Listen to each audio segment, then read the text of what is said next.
ติดตามรับฟังสถานีวิทยุกระจายเสียงแห่งประเทศไทยจังหวัดลำพูนส่งกระจายเสียงด้วยระบบ FM Stereo Multiplex ความถี่ 95 เมกะเฮิรตซ์จากอาคารห้องส่งเลขที่ 113 หมู่ที่ 10 ตำบลบ้านกลางอำเภอเมืองจังหวัดลำพูนวิทยุแห่งประเทศไทยให้ความรู้คู่ความสุข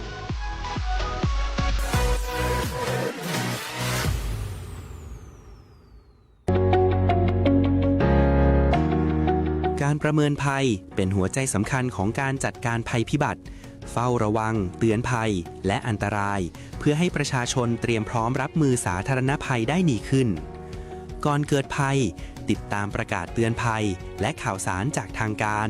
วางแผนอพยพเส้นทางจุดรวมพลเตรียมชุดอย่างชีพให้พร้อมขณะเกิดภัยอพยพทันทีหากได้รับคำสั่งหรือสถานการณ์เป็นอันตรายน้ำท่วมฉับพลันแผ่นดินไหวหลบในที่ปลอดภัยหากไม่สามารถอพยพได้ช่วยเหลือตนเองปิดแก๊สไฟฟ้าประสานงานกับหน่วยกู้ภัยหลังเกิดภัยติดตามข่าวสารเพื่อความปลอดภัยรอให้ทางการประกาศว่าปลอดภัยตรวจสอบความเสียหายปฐมพยาบาลผู้บาดเจ็บรู้ภัยเข้าใจรับมือได้โดยสำนักงานประชาสัมพันธ์ที่ 3 กรมประชาสัมพันธ์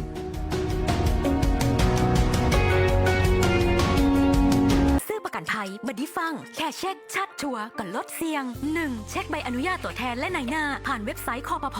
2. ชัดอ่านใบเสนอขายและรายละเอียดความคุ้มครองกรมธรรม์ประกันภัยเพื่อครบถ้วน 3. ชัวร์ช่องทางชำระเบี้ยจ่ายตามที่บริษัทรับรองบัดดี้ลืมเก็บหลักฐานไว้ตัว 3 ขั้นตอนง่ายๆสำหรับการซื้อประกันภัยครั้งต่อไปค้นกลางโปร่งใสอุ่นใจได้สิทธิ์ครบสายด่วนคปภ.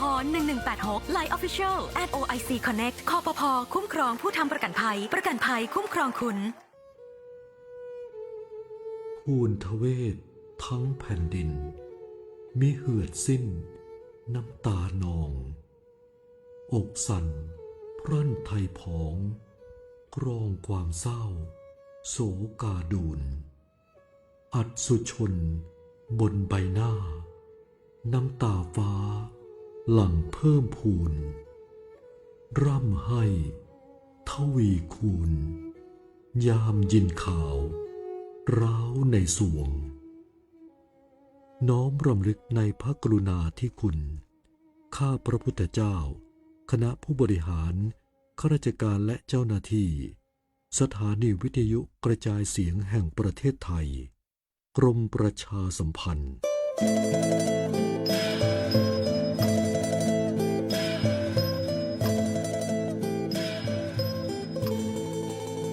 ที่นี่สถานีวิทยุกระจายเสียงแห่งประเทศไทยจังหวัดลำพูนกรมประชาสัมพันธ์ส่งกระจายเสียงในระบบ FM Stereo Multiplex ความถี่ 95 เมกะเฮิรตซ์ช่วงเวลาจากนี้ไปเชิญท่านติดตามรับฟังรายการสภาเกษตรกรพบประชาชนครับ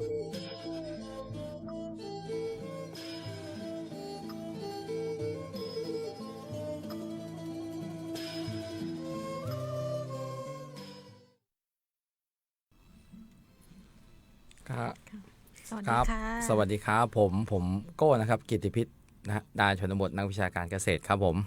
ค่ะดิฉันเจด้านะคะปาริกาเกิดสิริค่ะนักวิเคราะห์นโยบายและแผนปฏิบัติการค่ะครับวันนี้ก็กลับมาพบกับพวกเรานะครับ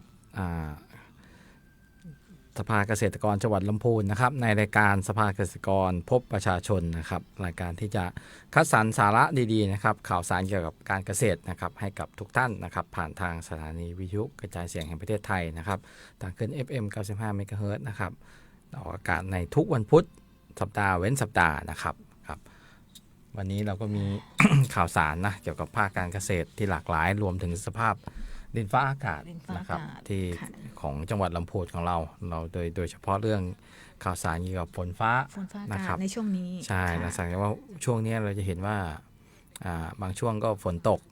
บางวันบางสัปดาห์นี่ก็หายไป 2-3 วันนะแล้วก็กลับมาอีกนะทุกคนก็คงจะสงสัยว่ามันเกิดอะไรขึ้นเนาะกับสภาพดินฟ้าอากาศอันนี้ก็จะเป็นลักษณะอากาศทั่วไปนะครับอันนี้จากศูนย์อุตุนิยม วิทยาภาคเหนือนะครับกรมอุตุนิยมวิทยานะครับกระทรวงดิจิทัลเพื่อเศรษฐกิจและสังคมนะครับลักษณะอากาศทั่วไปของภาคเหนือเนี่ยก็จะมีฝนตกหนักบางแห่งนะเนื่องจากมรสุมตะวันตกเฉียงใต้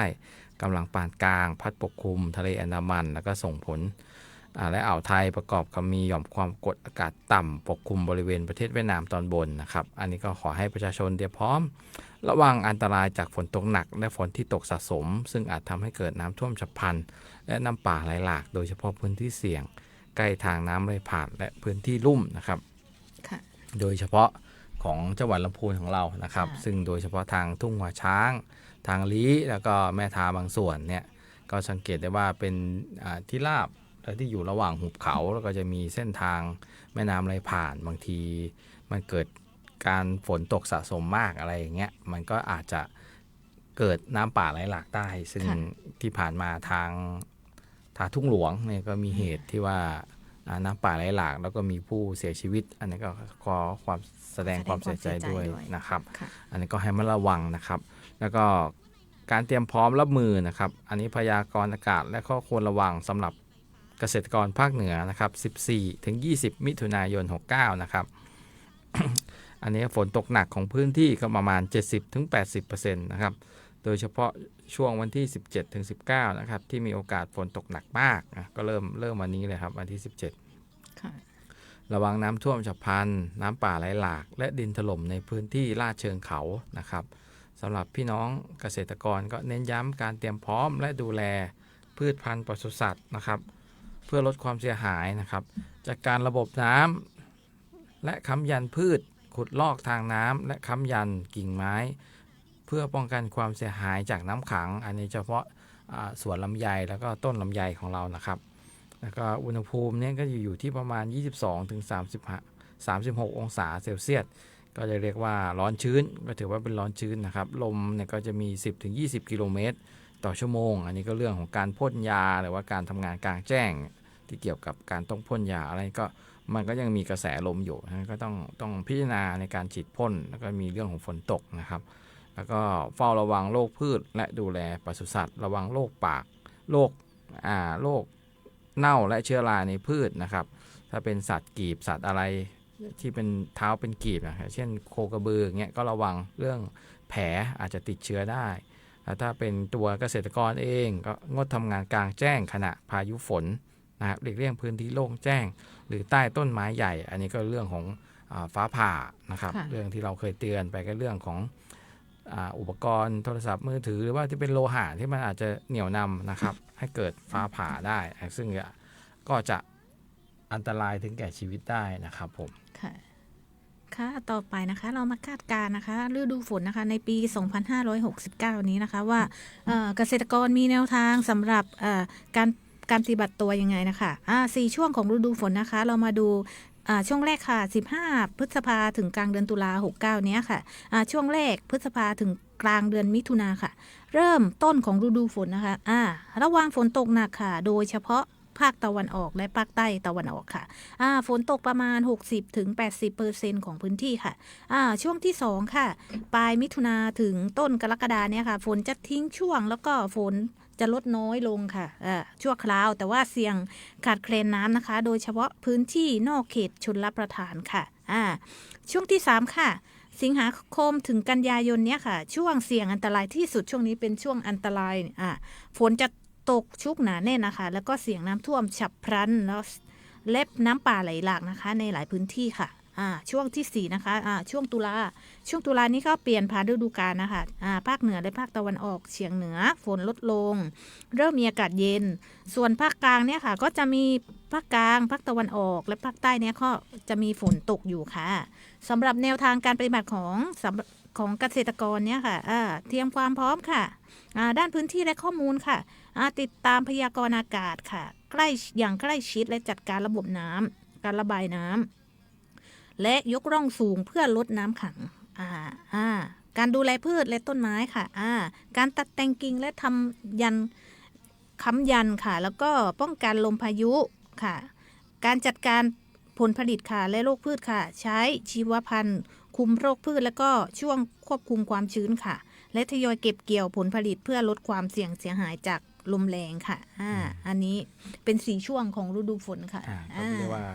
เตือนภัยนะครับซึ่งสถานการณ์อย่างเงี้ยที่มันจะเกิดการฝนทิ้งช่วงมิถุนายนใช่ปลายมิถุนายนถึงต้นกรกฎาคมอันนี้ก็ต้องระมัดระวังแต่ข้อดีก็คือช่วงที่1ก็กลางเดือนพฤษภาคมถึงกลางมิถุนายนเนี่ยมันเริ่มต้นฤดูฝนมันก็จะมีฝนตกบ้างเพราะฉะนั้นเนี่ยเรื่องของสระน้ำบ่อน้ำที่อยู่ตามไร่ตามสวนเนี่ยช่วงนี้ก็เป็นช่วงที่ต้องเก็บกักเพราะว่าพอมันมาตกช่วงปลายมิถุนาถึงต้นกรกฎาฝนมันจะทิ้งช่วงเราก็จะได้อาศัยน้ำที่อยู่ในบ่อในสวนในสระตรงนั้นมาสูบมาใส่ต้นไม้หรือว่าพืชพันธุ์ที่เราปลูกไว้นะครับเพราะจากสภาพอากาศหลายๆอย่างการความแปรปรวนอะไรก็ดีเนี่ยมันจะเกิดเหตุการณ์อย่างนี้แน่นอนเพราะฉะนั้นเนี่ยต้องเตรียมพร้อมทันใดที่มีเรื่องของโซลาร์เซลล์เนี่ยจะปั๊มโซลาร์เซลล์อะไรต่างๆเนี่ยก็จะช่วยประหยัดต้นทุนได้มหาศาลส่วนท่านที่เป็นยังใช้น้ำมันอยู่อันนี้ก็ต้องแสดงความ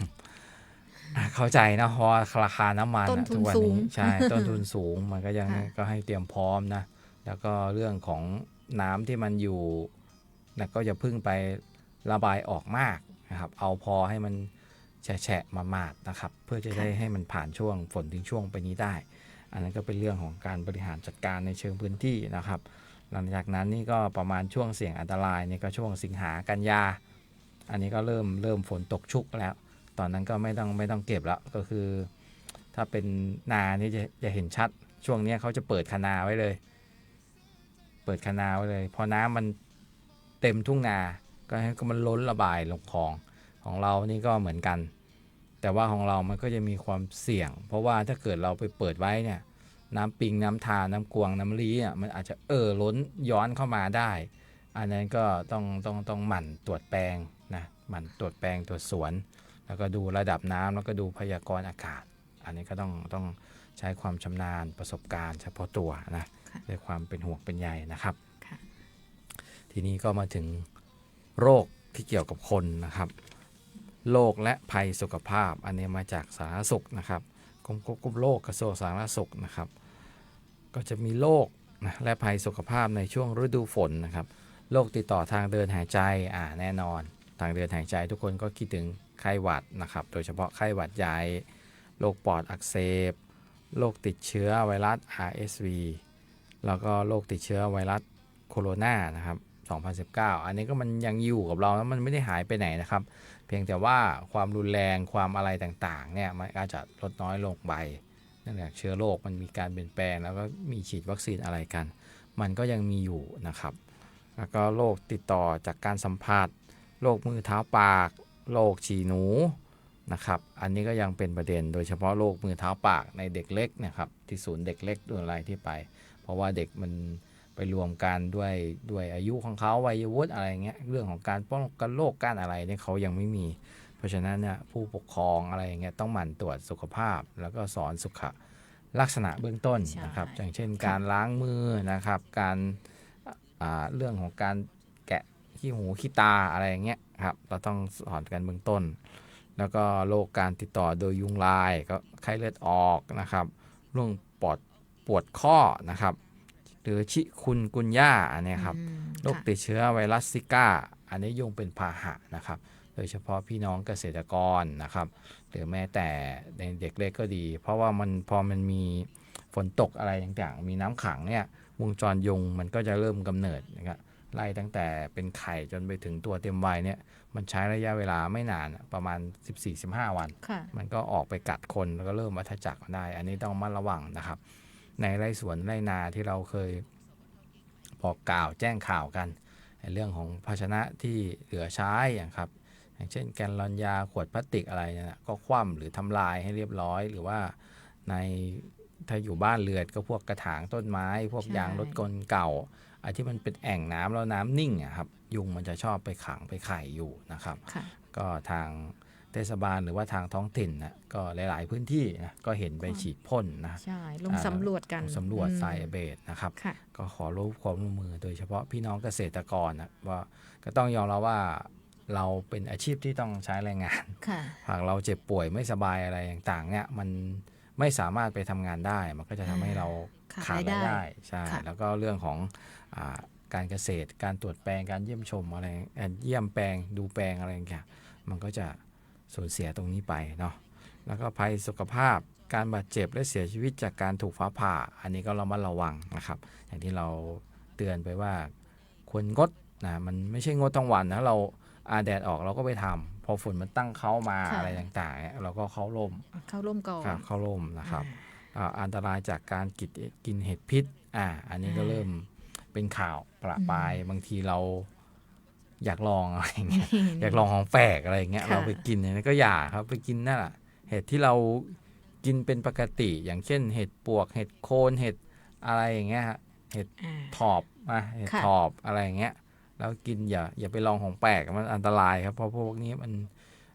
เจ็บป่วยมาแล้วมันลำบากนะมันต้องสูญเสียโอกาสการทำงานอะไรได้นะครับอันตรายจากการถูกงูพิษกัดหรือว่าสัตว์มีพิษต่างๆอันเนี้ยชัดเจนเลยเวลาฝนตกหนัก นี่จะ น้ำท่วม ออกมา มันก็จะออกมาจากรูเพราะน้ำท่วมรู ค่ะ มันก็ ค่ะ จะมาซุกอยู่ตามอย่างเช่นถ้าเป็นสวนอะไรเราไอ้กระต๊อบกระท่อมอันที่เราอยู่ตามสวนเนี่ยที่เราเก็บไว้มันก็เข้ามาอยู่ ค่ะ บางทีเรื่องของตามบ้านเรือนก็รองเท้าบูทรองเท้าเด็กอะไรอย่างที่มันเราไปเจออย่างที่เป็นข่าวงูมาโผล่ในห้องน้ำเอาโผล่ในรองเท้าอะไรอย่างเงี้ยก็ต้อง ค่ะ มาระมัดระวังนะครับ แม้แต่สัตว์ใหญ่เราอาจจะเห็นนะเป็นงูแต่ว่าพวกสัตว์เล็กๆ อย่างเช่น พวก แมงป่อง ตะขาบ ตะขาบอย่างเงี้ยถ้ามัน ค่ะ กัดมาแล้วมันปวดแสบปวดร้อนมัน ค่ะ มันไม่ถึงแก่ชีวิตแต่มันสร้างความเจ็บปวดอะไรอย่างเงี้ย ค่ะ แม้แต่เราจะไปหยิบไปจับอะไรอย่างเงี้ยบางคนแพ้เนี่ยเป็นนะ ใช่เป็นเรื่องใหญ่เลย อ ค่ะ ย่างพี่แพ้พี่ตะขาบอย่างเงี้ย ค่ะ บวมมันแค่เข้ามือแต่มันบวมมาถึงข้อศอกเนี่ย ค่ะ มันก็ต้องงดไปแล้วมันปวดแสบปวดร้อนนะครับ ค่ะ อัน อัน นี้ นี้ ก็ ต้ ต้ อ อง งระวังพิเศษนะคะ ใช่ อันนี้ก็ฝากตามเนาะฝากตาม ค่ะ ฝากติดตามแล้วก็การป้องกันก็หมั่นดูแลใส่แมสถ้าเป็นโรคเกี่ยวกับทางเดินหายใจนะครับโรคปากเท้าเปื่อยทางการสัมผัสเนี่ยก็ล้างมือด้วยสบู่บ่อยๆนะครับแล้วก็ถ้าเหตุมีความจำเป็นที่ออกไปนอกเนี่ยก็พกร่มใส่เสื้อกันฝนแล้วโดยเฉพาะทุกวันนี้มันมีร่มแบบพับเล็กๆอะครับ ก็ใส่ถ้าไปมอไซค์แล้วก็ใส่ไว้รถยนต์ถ้าเป็นรถยนต์เนี่ยก็ใส่ไว้เผื่อมีความจำเป็นนะครับเรื่องโรคภัยไข้เจ็บเราอย่าไปเก่งนะครับโรคภัยไข้เจ็บเราป้องกันก่อนไม่ใช่ฉันอยู่ได้อะไรอย่างเงี้ยไม่ได้โดยเฉพาะพี่น้องเกษตรกรส่วนใหญ่เราก็เป็นวัยสูงอายุกันแล้วเรื่องสุขภาพเนี่ยถ้าตอนหนุ่มๆเนี่ยไม่ว่ากันครับถึงไหนถึงกัน แต่ว่าพอมันอายุมากอะไรต่างๆมากมันใช้ร่างกายไปมากแล้วเงี้ยมันมีความเสื่อมถอยของร่างกายเพราะฉะนั้นเราปลอดภัยไว้ก่อนป้องกันไว้ก่อนนะครับก็เป็นข่าวที่เราหยิบมาฝากเนาะครับ ค่ะ ในหน้าฝนเหมือนเดิมค่ะ หน้าฝนที่ ครับ พี่โก้บอกเมื่อกี้อะค่ะ เก็บเห็ดหน้าฝนระวังเห็ดพิษไม่รู้ไม่แน่ใจไม่เก็บไม่ซื้อและก็ไม่กินค่ะ อันนี้เป็นข้อมูลจากกรมควบคุมโรคค่ะเรามาดูกันว่ามี ครับ อะไรบ้างค่ะ ระวังเห็ดพิษค่ะถึงอันตรายต่อชีวิตค่ะเห็ดพิษมีหลายชนิดหน้าตาคล้ายเห็ดกินได้ หากไม่แน่ใจอยากเก็บอย่าซื้ออยากกินค่ะความเชื่อผิดๆที่เราเชื่อกันนะครับ ครับ ที่ควรเลือกเชื่อค่ะ ก็คือเห็ดที่แมลงกินได้ เราคิดว่าคนก็กินได้อย่างนี้ค่ะ อันนี้อย่าไปลอง ค่ะ แมลงถ้าท่านลองใช้วิจารณญาณอย่าง อืม แมลงอย่างเงี้ยแมลงบางอย่าง เรายังไม่กินมันเลยอย่างเงี้ย แล้วเราจะไปรู้ได้ไงว่าไอ้รอยที่มันมีรอยแมลงที่กินเนี่ยที่แทะไปมันเป็นแมลงที่เรากินได้ ค่ะ หรือแมลงที่เรากินไม่ได้ เพราะฉะนั้นเนี่ยไอ้ความเชื่อที่ว่าถ้ามีแมลงแทะอย่างเงี้ยใช่ปะ ใช่ เรากินได้ อันนี้ก็อย่าไปเชื่อ100% ครับ ยกเว้นเรามองไปแล้วเราเห็นแมลงที่เรากินได้มันไปกินแล้วเราเขาเชื่อครึ่งนึงเราต้องไปดูว่ามันกินเสร็จละแมลงมันตาย เพราะฉะนั้นมันต้องตรวจสอบกันเยอะ เพราะฉะนั้นเนี่ยกินไอ้ที่เรากินได้มากกว่า ใช่ รับ ค่ะ ข้อต่อไป ต้มกับข้าวสารหรือว่าช้อนเงินค่ะ โอ้โห แล้วไม่เปลี่ยนสีแปลว่าไม่มีพิษ อันนี้ก็ไม่จริงค่ะ อันนี้น่าจะดูหนังจีนกำลังภายใน เยอะเกินไปถ้าติดพิษเอาเข็มเงินเสียบ อันนั้นก็มันก็เป็นความเชื่อที่เขาพิสูจน์กันแล้วนะว่ามันไม่ควรเชื่อนะครับไม่ควรเชื่อครับ อันนี้เห็ดที่สัตว์กินได้ คิดว่าคนกินได้ อันนี้ก็ไม่จริง โอ้ อันนี้ชัดเจนเลยมันบางทีอย่างเราลองคิดเซรุ่มที่เราฉีดเซรั่มเนี่ยที่เราฉีดกันพิษงูอย่างเงี้ยมันมาจากม้าแล้วเราเห็นม้างูกัดงูฉกม้าไม่เป็นอะไรแต่ทำไมงูฉกงูมาฉกคนนะเราตายพูดง่ายเราเสียชีวิตอย่างเงี้ยอย่างเงี้ยมันไม่สมเหตุสมผลว่างั้นก็อย่าไปเชื่อบางทีสัตว์มันกินได้มันอาจจะมีภูมิคุ้มกันภูมิต้านทานของมันเพราะว่ามันกินมาทั้งชีวิตเนี่ยตั้งแต่เกิดมาเนี่ยพ่อแม่มันก็พากินอะไรกินไปเรื่อยอย่างเงี้ยมันก็มีภูมิคุ้มกันกินเล็กๆกินน้อยๆพอมันกินเยอะๆมันก็ไปอย่างแมวเนี่ยมันก็ไปขย้อนออกอะไรอย่างเงี้ยคนเราเนี่ยกินเห็ดท่านลองดูปีหนึ่งท่านกินเห็ดแค่หน้าฝนอย่างเงี้ยภูมิคุ้มกันเรามันไม่มีเพราะฉะนั้นบางสิ่งหรือแม้แต่บางสิ่งบางอย่างเนี่ยพืชผักที่เรากินประจำเงี้ยพอช่วงวัยหนึ่งเรากินได้ไม่มีปัญหาอะไรแต่พอเราอายุมากขึ้นอย่างเงี้ยเราไปกินกลายเป็นว่าเป็นปวดขดปวดตามข้อตามกระดูกอย่างผมเนี่ยเป็นเกาต์เงี้ย เมื่อก่อนผมกินไก่กินยอดผักกินหน่อไม้กินอะไรได้ถ้าผมไปเป็นมีความเชื่อว่าเมื่อก่อนเรากินได้เพราะตอนนี้เราต้องกินได้อันไม่ใช่เพราะว่าเราสารอาหารอะไรต่างๆที่มันสะสมพอเราไปกินนิดเดียวมันก็ปวดอันนี้ก็เหมือนกันพอเรื่องเห็ดนี่ก็เหมือนกันถ้าเราไปดูว่าสัตว์มันกินได้แล้วเรากินได้อย่างเงี้ยมันก็ผิดก็ไม่ใช่ละอันก็เป็นความเชื่อที่ไม่ควรนะครับเรามาดูอันตรายค่ะจากเห็ดพิษนะคะว่าเห็ดบางชนิดค่ะมีสารอะมาท็อกซินค่ะหากรับประทานเข้าไปแล้วนะคะจะยังไม่มีอาการทันทีค่ะแต่ว่าจะมีอาการรุนแรงหลังรับประทานไปแล้วค่ะประมาณ 6-24 ชั่วโมงเรามาดูอาการค่ะว่ามีระยะแรกยังไงคะคลื่นไส้ค่ะอาเจียนแล้วก็ปวดท้องแล้วก็ท้องเสียค่ะระยะต่อมาค่ะตับอักเสบหรือว่าเกิดตับวายได้อันนี้แล้วขั้นรุนแรงที่สุดก็คือไตวายแล้วก็อาจเสียชีวิตได้อันนี้ควรระวังเป็นพิเศษค่ะแนวทางการป้องกันนะคะที่เราจะปลอดภัยจากเห็ดพิษนี่แหละค่ะกินเห็ดเฉพาะเห็ดที่รู้จักที่แน่ใจแน่ชัดนะคะหรือว่ามาจากแหล่งเพาะเลี้ยงที่น่าเชื่อถือได้งานที่2ค่ะถ้ามั่นใจไม่มั่นใจแม้แต่นิดเดียวไม่ควรกินเด็ดขาดเลยค่ะกินเห็ดเข้าไปแล้วค่ะมีอาการผิดปกติเนี่ยค่ะรีบไปโรงพยาบาลทันทีค่ะมีตัวอย่างเห็ดหรือว่าให้นำเห็ดที่เรากินไปด้วยเพื่อเป็นประโยชน์ในการรักษาอันนี้เห็นควรด้วยเพราะว่าได้มาแล้วอย่าไปแกงหมดนะครับ ให้เก็บตัวอย่างไว้หน่อยเพราะว่าเวลาเราเจ็บป่วยอะไรอย่างเงี้ยเราก็เวลาเราเจ็บป่วยคือเห็ดที่เราชัดเจนก็คือกินไปเลยอย่างเช่นเห็ดถอบอะไรเงี้ยเห็ดถอบเห็ดละโงกเห็ดปวกเห็ดอะไรที่เรากินไปกินเป็นปกติแล้วก็คนอื่นเขากินเนี่ยนะเราอะไรเราแกงไปได้เลยแต่ถ้าเราเห็นเห็ดแปลกๆมาแล้วชีวิตมันไม่ตื่นเต้นเนี่ยอยากลองอะไรอย่างเงี้ยก็ให้เก็บตัวอย่างไว้จริงๆผมไม่แนะนำให้กินพวกเห็ดถอบเห็ดละโงกอะไรมันก็อร่อยเหมือนกันครับอย่าไปเสี่ยงเลยเพราะว่ามันเป็นมามันมีแต่ข้อเสียข้อดีคือมันได้กินส่วนข้อเสียนี่โอ้โหเราต้องมาลุ้นนะเนี่ยอย่าปวดท้องเงี้ยโอ้โหปวดท้องใครว่ามันเป็นเรื่องที่ดีปวดท้องขึ้นไส้จะอาเจียนอย่างเงี้ยโอ้โหมันทรมานเนี่ยนี่รุนแรงเนี่ยมันตับวายไตวายเงี้ยลำพังทุกวันนี้ก็โอ้โหค่าไตทุกคนก็กินหวานกินเค็มมันก็เสี่ยงอยู่แล้วเพราะยิ่งมาเจอตัวเนี้ยไปกระตุ้นบางทีอย่างไตเนี่ยมันถ้าเกิดมันเสียอะไรแล้วมันเสียเลยนะมันไม่สามารถที่จะมาซ่อมแซมตัวเองได้เลยโดยเฉพาะถ้าเป็นพวกกลุ่มที่สูงอายุอย่างเงี้ยอย่างตับอย่างเงี้ยโอ้โหถ้าเสียไปแล้วนี่โอ้โหอาการโรคแทรกซ้อนเข้ามาเพียบเพราะฉะนั้นเนี่ยก็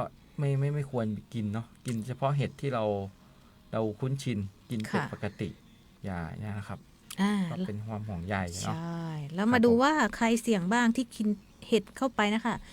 กลุ่มเสี่ยงค่ะผู้ที่นิยมเก็บหรือว่ากินเห็ดป่าผู้ที่มีโรคประจำตัวค่ะเช่นเบาหวานหรือความดันโลหิตสูงโรคหัวใจอย่างนี้ค่ะหลอดเลือดหรือว่ารับประทานเห็ดพิษอาจจะเกิดอาการรุนแรงกว่าคนปกติได้อันนี้สำหรับคนมีโรคประจำตัวส่วนพฤติกรรมเสี่ยงค่ะ กินเห็ดที่ไม่รู้จักหรือว่าไม่แน่ใจแล้วก็กินเห็ดดิบหรือว่าปรุงไม่สุกอันนี้อันนี้สำคัญเลยค่ะแล้วก็กินเห็ดร่วมกับเครื่องดื่มแอลกอฮอล์อย่างนี้ค่ะอันนี้ก็ไม่ได้แล้วก็มีความเชื่อผิดๆค่ะเกี่ยวกับการแยกเห็ดพิษอันนี้เป็นความหวังดีจากกรมควบคุมโรคค่ะมีอะไรบ้างนะก็ที่เรากล่าวไปเนาะเป็นห่วงเป็นใยฝากพี่น้องนะครับก็ให้ติดตามนะครับต่อไปก็จะเป็นพืชผักกับฤดูฝนนะครับพืชผักที่เหมาะกับการปลูกนะครับก็ผักกินผลก็เช่นถั่วแขกถั่วฝักยาวนะครับผักกินรากกินหัวก็พวกแครอทนะครับผักกาดหัวนะครับผักกินใบก็กะหล่ำปีผักกาดกวางตุ้งนะครับอันนี้ก็เป็นที่ปลูกเหมาะกับการปลูกในฤดูฝนครับอันอื่นก็ปลูกได้ครับแต่มันไม่เหมาะนะครับส่วนที่เหมาะก็อย่างที่บอกถั่วแขกถั่วฝักยาวนะครับแครอทผักกาดหัวนะครับกะหล่ำปีผักกาดกวางตุ้งนะครับการจัดการปัญหาการปลูกพืชอินทรีย์ในฤดูฝนนะครับโรคพืชที่มาพร้อมกับฤดูฝนนะครับนึกถึงอะไรครับแน่นอนถ้าเห็ดเกิดได้เห็ดเนี่ยเป็นเชื้อราชนิดหนึ่งถ้าเห็ดเกิดได้เชื้อราก็ต้องเกิดได้เพราะฉะนั้นน่ะโรคพืชที่มากับฤดูฝนก็นึกถึงเชื้อราไปก่อนเลยเมื่อใดที่เห็ดเกิดแสดงว่าสภาพอากาศตรงนั้นอ่ะมันพร้อมที่จะให้กลุ่มเชื้อโรคที่เกี่ยวกับเชื้อราเจริญเติบโตได้นะครับแน่นอนโรคพืชก็เป็นพวกเกี่ยวกับเชื้อราก็พวกโรครากเน่านะครับก็อันนี้ก็ใช้เชื้อราไตโคเดอร์มานะครับคลุกกับเมล็ดพืชนะครับก่อนนำเมล็ดไปปลูกนะครับอันนี้ก็เป็นการเชื้อราไตโคเดอร์มาก็คือใช้เชื้อราปราบเชื้อรานะครับเอาที่เขาเข้าใจง่ายๆก็คือใช้เชื้อราตรงเนี้ยเหมือนว่าไปแย่งอาหารเชื้อราที่ไม่ดีกับพืชกินไปก่อนแล้วก็คุณสมบัติของไตโคเดอร์มาอย่างเงี้ยมันก็จะสร้างสารในการป้องกันนะครับไม่ให้เกิดโรคที่เกี่ยวกับเชื้อราในพืชนะครับ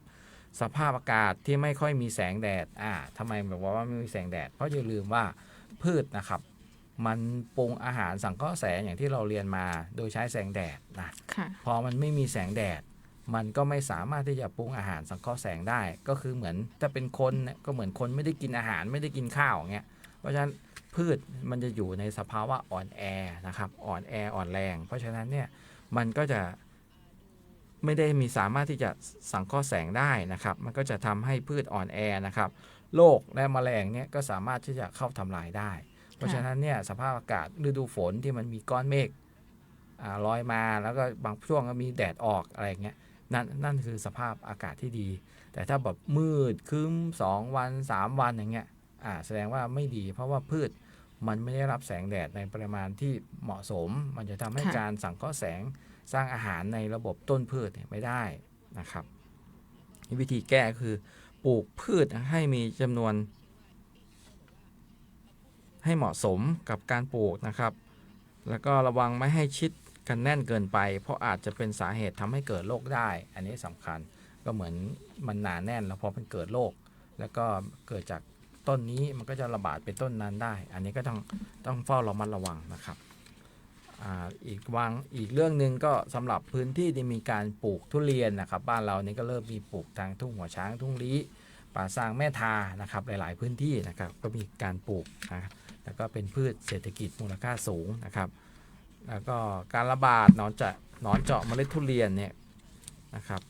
การระบาดฤดูฝนนี่ก็คัดเลือกและแช่เมล็ดพันธุ์ด้วยสารฆ่าแมลงนะครับอันนี้อะไรที่ปลูกเมล็ดเลี่ยงการขนย้ายเมล็ดทุเรียนจากที่อื่นนะครับอันนี้คือการปลูกโดยใช้ส่วนใหญ่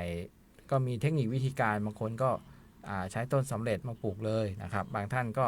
ใช้ในการปลูกเมล็ดแล้วก็มาทาบกิ่งต่อยอดอันนี้ก็เป็นเทคนิคนะครับการดูแลคือมันตรวจดูผีเสื้อหนอนเจาะเมล็ดทุเรียนที่ถูกล่อมาติดกับดักแสงไฟนะครับห่อลูกผลทุเรียนอายุ6 สัปดาห์ขึ้นไปด้วยผงพลาสติกก่อนห่อผลควรมีการสรวดเพลียแป้งนะครับรักษาส่วนให้สะอาดเสมอนะผีเสื้อหนอนเจาะเมล็ดทุเรียนมากขึ้นให้พ่นสารเคมีอันนี้ก็มันเป็นพาหะโดยตรงหนอนเจาะเมล็ดเนี่ยมันก็คือไข่ของหนอนของผีเสื้อหนอนเจาะเมล็ดเนี่ยครับเราต้องสังเกตดีๆเพราะว่าหลายๆที่เนี่ยก็จะมีการ ใช้ไฟล่อหลายๆ ค่ะ ที่ก็มีไฟล่อแล้วก็ติดเทปกาว เวลาแมลงมันบินมาอย่างเงี้ยมันก็จะมาเกาะเทปกาวมันก็จะติดเหมือนกาวดักหนูครับ แต่นี่มันเป็นกาวดักแมลงที่เขาจะพันไว้รอบต้นนะครับ ค่ะ แล้วล่อมาแล้วมาติดหากท่านไปตรวจพบแล้วก็มีแมลงหนอนผีเสื้อเนี่ยหนอนผีเสื้อกลางคืนเนี่ยผีเสื้อหนอนเจาะเมล็ดกลางคืนเนี่ย ก็คือผีเสื้อกลางคืนถ้าท่านไปดูว่าไอตัวเทปกาวที่ท่านดักจับเนี่ย ค่ะ มันมีพวกแมลงตรงนี้ไหมถ้ามันมีแสดงว่าส่วนของท่านน่ะมันเริ่มที่จะมีแมลงพวกนี้เข้ามาแล้วมันก็จะมีความเสี่ยง ค่ะ บางทีมันเล็ดลอดหูลอดตาไปอย่าลืมว่าแมลงตัวหนึ่งมันไม่ได้วางไข่แค่ใบเดียว ใช่ เหมือนโคกระบือที่มันตกลูกแค่ตัวเดียว ค่ะ บางทีมันเป็นร้อยเป็นพันน่ะแล้วมันโอกาสที่มันจะแตกขยายตัวไปทั้งส่วนของท่านน่ะมันมีส่วน ค่ะ เพราะฉะนั้นน่ะยังไงเกษตรกรน่ะพื้นฐานของเราคือความขยันเราต้องหมั่นตรวจแปลงตรวจโดยเฉพาะทุเรียนเนี่ยต้องตรวจ ใช่ ดีๆครับในการห่อผลของมันเนี่ยก็6 สัปดาห์ขึ้นไปนะครับก็ควรห่อแล้วห่อกว่านั้นน่ะมันเป็นลักษณะที่ยังลูกเล็กอยู่พอเราไปสัมผัสอะไรต่างๆ มันอาจจะไปกระตุ้นให้ความผิดได้เพราะฉะนั้นควรจะห่อที่6 สัปดาห์ขึ้นไป ค่ะ แล้วการห่อก็ต้องสำรวจตรวจดูดีว่ามันมีเพลี้ยแป้งไหม ค่ะ บางทีกลายแล้วเอาไปห่อกลายเป็นว่าเราไปห่อเพื่อจะมาเพาะเพลี้ยแป้ง ใช่ มันก็จะอาจมันก็อาจจะผิดวัตถุประสงค์ไปนั้นก็ ค่ะ ต้องดูนะครับ อันนี้ก็เป็นความเป็นห่วงเป็นใยที่เรามาฝากกันนะครับ ต่อไปเป็นประชาสัมพันธ์ข่าวสารดีๆ ของเกษตรกรดีกว่ากันค่ะ ครับ จากกรมการค้าค่ะสำนักงานพาณิชย์จังหวัดลำพูนค่ะ เปิดลงทะเบียนรับกล่องผลไม้ค่ะรอบที่ 2 ค่ะฟรีอันนี้คือกล่องผลไม้ฟรีค่ะสำหรับผู้ค้าออนไลน์ ลงทะเบียนรับกล่องผลไม้ฟรีโดยไปดูที่เพจสำนักงาน Facebook ของสำนักงานพาณิชย์จังหวัดลำพูนได้เลยค่ะ แล้วก็สแกน QR Code ลงทะเบียนแล้วก็รอตรวจสอบข้อมูลจากเจ้าหน้าที่นะคะจะติดต่อกลับไปยังเบอร์โทรที่ท่านลงทะเบียนไว้ค่ะแล้วก็จะได้รับกล่องผลไม้ ได้ที่สำนักงานพาณิชย์จังหวัดลำพูนค่ะ อันนี้เป็นข่าวสาร ครับ ดีๆ ของเกษตรกร แล้ว ค่ะ ก็อีกข่าวสารหนึ่งก็เดี๋ยวเร็วๆนี้ครับ ค่ะ เราของสภาเกษตรกรจังหวัดลำพูนของเราก็จะมีโครงการอบรมเนาะ อ่า เพาะพันธุ์อึ่ง อ่า เพราะพันธุ์อึ่งอันนี้เพราะพันธุ์อึ่งอันนี้ก็ น่าสนใจ พื้นที่ของเราก็อยู่ที่ ค่ะ ทาทุ่งหลวงแม่ทา อ่า นะครับอันนี้ก็จะร่วมกับเทศบาลตำบลทาทุ่งหลวง ค่ะ ทำกิจกรรมอบรมการเพาะพันธุ์อึ่งเดี๋ยวได้วันที่แน่นอนอะไรอย่างเงี้ยเดี๋ยวเรามาแจ้งข่าวอีกทีนะครับท่านพี่น้องเกษตรกรที่อยู่แถวนั้นบริเวณนั้นหากเข้าร่วมอะไรท่านก็สามารถที่จะเข้าร่วมได้ทาง ค่ะ เทศบาลแล้วเขามีการประชาสัมพันธ์เราก็จะมีการสาธิตวิธีการผสมพันธุ์อึ่งเพราะอย่าลืมว่าพันธุ์อึ่งเนี่ย ค่ะ เราผสมเราเลี้ยงไว้แล้วเราปล่อยเข้าป่าหาให้มันหากินเองนะเราไม่ต้องไปเลี้ยงแต่ราคาเนี่ยมัน500-600บางพื้นที่ขึ้นไปถึง ค่ะ 700อย่างเงี้ยมันเป็นแล้วก็เป็นแหล่งโปรตีนนะครับ เราสามารถที่จะเก็บเป็นรายได้ แล้วก็ที่ผ่านมาทางสภาเกษตรกรจังหวัดลำพูนเนี่ยก็มีโครงการร่วมกับของทางกรมประมงก็มีการนำลูกอึ่งนะครับไปปล่อยในหลาย ๆ พื้นที่ตามแหล่งทางน้ำตามธรรมชาติ ไม่ว่าจะเป็นลี้ทุ่งหัวช้างป่าซางเวียงหนองร่องบ้านโฮ่งอำเภอเมืองแม่นทิเรียกว่าทุกจังหวัดครับ ค่ะ เราไปปล่อยมาแล้ว ทีนี้เราก็จะมาต่อยอดว่าเราอยากปล่อยให้มันไปสู่ตามธรรมชาติครับแล้วก็มีการอบรมผสมเทียมผสมกระตุ้น มันก็จะคล้ายๆกันกับผสมเทียมพันธุ์ปลานะครับแต่ว่ามันจะมีเทคนิควิธีการ ค่ะ ก็เดี๋ยวเชิญชวนนะครับเข้าร่วมเดี๋ยวในวันที่แน่นอนเดี๋ยวเรามาแจ้งอีกทีนะครับ ค่ะ ผมวันนี้ก็ข่าวสาร เรา ค ส ร อบ ง ถ้วน คน ครับ อ่า เราสองทนก็ขอลาไปก่อนนะครับ ผมเรา ค่ะ พบกันใหม่ในครั้งต่อไปครับ สวัสดีครับ สวัสดีค่ะ